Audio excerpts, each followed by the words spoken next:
आप देख रहे हैं पूर्वांचल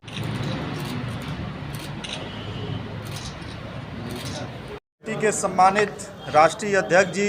ने पिछले 5 तारीख को कांग्रेस पार्टी का मैनिफेस्टो जारी किया था। आप सभी सम्मानित पत्रकार साथियों का अभिवादन करते हुए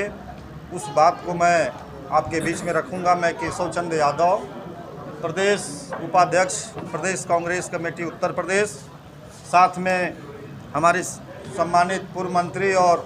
लोकसभा बांसगांव के प्रत्याशी पार्टी के उम्मीदवार माननीय श्री सदल प्रसाद जी हैं, साथ में डॉक्टर अनु पासवान जी हैं जो हमारी मीडिया पैनलिस्ट हैं उत्तर प्रदेश कांग्रेस में, निर्मला पासवान जी हैं जो कि जिला अध्यक्ष हैं जिला कांग्रेस कमेटी के, और आशुतोष त्रिपाठी जी जो हमारे शहर कांग्रेस कमेटी के अध्यक्ष हैं, तौकीर आलम जी जो मीडिया प्रभारी हैं। साथियों, पिछले 10 वर्षों में भारतीय जनता पार्टी ने इस देश में जिस तरीके से SC ST OBC वर्ग के साथ एक छल करने का काम किया है, नौजवानों को जो रोज़गार का वादा उसने किया था, उस रोज़गार के वादे में तो पूरी तरह से झूठ निकली, लेकिन जो नियमित इस देश में भर्तियां होती थी, जो रोज़गार के अवसर थे, उसको भी ख़त्म करने का काम किया है। किसानों के साथ MSP से लेकर तमाम सवालों पर जो भारतीय जनता पार्टी का वादा था, वो वादा बिल्कुल झूठा रहा। महिलाओं को न्याय देने की जो बात है, उसमें भी भारतीय जनता पार्टी पूरी विफल रही है, और देश में महिला हिंसा की जो घटनाएं हैं वो लगातार बढ़ती जा रही हैं। श्रमिकों के साथ आप देखेंगे कि जो श्रम कानून थे इस देश में, पहले 100 मजदूर भी जहां काम करते थे वहां श्रम कानून लागू होता था, और श्रमिकों के हितों की सुरक्षा की जो गारंटियां हैं वो कांग्रेस पार्टी की सरकार ने दिया था। इस कांग्रेस सरकार ने, भारतीय जनता पार्टी ने उसको 400 पर ले गई, 400 से 1000 में ले गई, और अभी स्थिति यह है कि 3-3 साल के लिए इंस्पेक्टर राज की जो खुली छूट है वहाँ तमाम कानूनों को ख़त्म करते हुए, और इस तरह से कंपनियों को, बाजारवाद को जो बढ़ावा दे रही है भारतीय जनता पार्टी की सरकार, ऐसे तमाम सवाल, ऐसी 25 गारंटियां हैं और 5 न्याय हैं, उस पे आज हम आपके बीच में अपनी बात रखने आए हैं। वो लेकर के इस देश की जनता ने 10 साल तक उनको सत्ता में बिठाए रखा, और जिन्होंने सत्ता में बिठाए रखा उनकी हकीकत को भी जान लिया, और वही जनता जो 10 साल तक बैठाई थी उसने मन बना लिया है कि उन जिनको जिस तरह से मैंने बिठाया था उसी तरह से इनको हटा करके, जिससे देश को पहले से उम्मीदें रही हैं, जिन्होंने देश को संवारने में, दुनिया में इस देश का नाम रोशन करने में किसी भी प्रकार का कोर कसर और कोताही नहीं बरता, आज इंडिया गठबंधन और उसके चोटी के नेता सबकी निगाहें टिकी हुई हैं। कांग्रेस पार्टी पूरे देश में कितनी सीटों पर कब्जा करने का मन बनाई है, कितनी सीट हासिल करेगी? लोकसभा चुनाव का जब परिणाम आएगा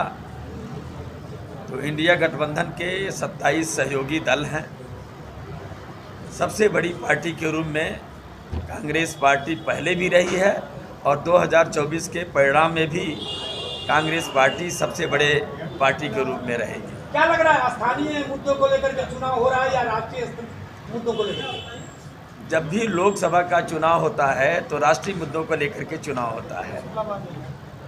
राष्ट्रीय मुद्दों को लेकर के चुनाव होता है। और मेरे जैसा आदमी लोकसभा के चुनाव में इंडिया गठबंधन के कांग्रेस के प्रत्याशी के तौर पर मैं संसदीय क्षेत्र बांसगांव की सम्मानित जनता के बीच याचना कर रहा हूं, अपनी विनती कर रहा हूं, और ये 4थी बार लोकसभा के चुनाव में संसदीय क्षेत्र बांसगांव में मैं आया हूं, और मैं सभी लोगों से यही कहना चाहता हूं कि जब लोकसभा का चुनाव राष्ट्रीय मुद्दे पे होता है, राष्ट्रीय मुद्दे के लिए हर साल में बजट सत्र आते हैं। बजट जितनी भी योजनाएं देश के कल्याण के लिए बनाई जाती हैं, बजट सत्र में रखी जाती हैं। मैं आपको आपके चैनल के माध्यम से, मीडिया के सभी बंधुओं के माध्यम से मैं भरोसा दिलाना चाहता हूं कि जो भी देश के कल्याण के लिए बजट का प्रोविज़न होगा, 543 सदस्यों में अगर जनता ने प्यार दिया, आशीर्वाद दिया, मुझे चुनाव जिता करके इस देश की संसद में पहुंचाया, तो आपके माध्यम से क्षेत्रीय जनता को मैं भरोसा दिलाना चाहता हूं, 1/543 जो बजट का माने हिस्सा बनता है लोकसभा क्षेत्र बांसगांव सुरक्षित के लिए, पार्लियामेंट में संसदीय क्षेत्र की जनता की आवाज़ बुलंद करके रोटी, कपड़ा, मकान, शिक्षा, स्वास्थ्य, पानी, बिजली, सड़क, इन सारी योजनाओं को धरातल पर उतारने का काम करूंगा। ये मैं आपसे कहना चाहता हूँ। सदन जी, आप अगर जीते तो क्या करेंगे? पहला काम क्या होगा? सबसे बड़ा क्या होगा? बहुत अच्छा सवाल किया आपने, मैं धन्यवाद देना चाहता हूँ। आज़ादी के इतने दिनों बाद एमपी के रूप में जो भारत सरकार के सौजन्य से योजनाएं आती हैं और जिस जनप्रतिनिधि की निगाह पूरब, पश्चिम, उत्तर, दक्षिण पांचों विधानसभा में नहीं पहुंचा होगा, वहां पर पूरी ईमानदारी, निष्ठा से अपने निगाह को दौड़ा करके विकास के कार्यों से संतृप्त करने का काम करूंगा।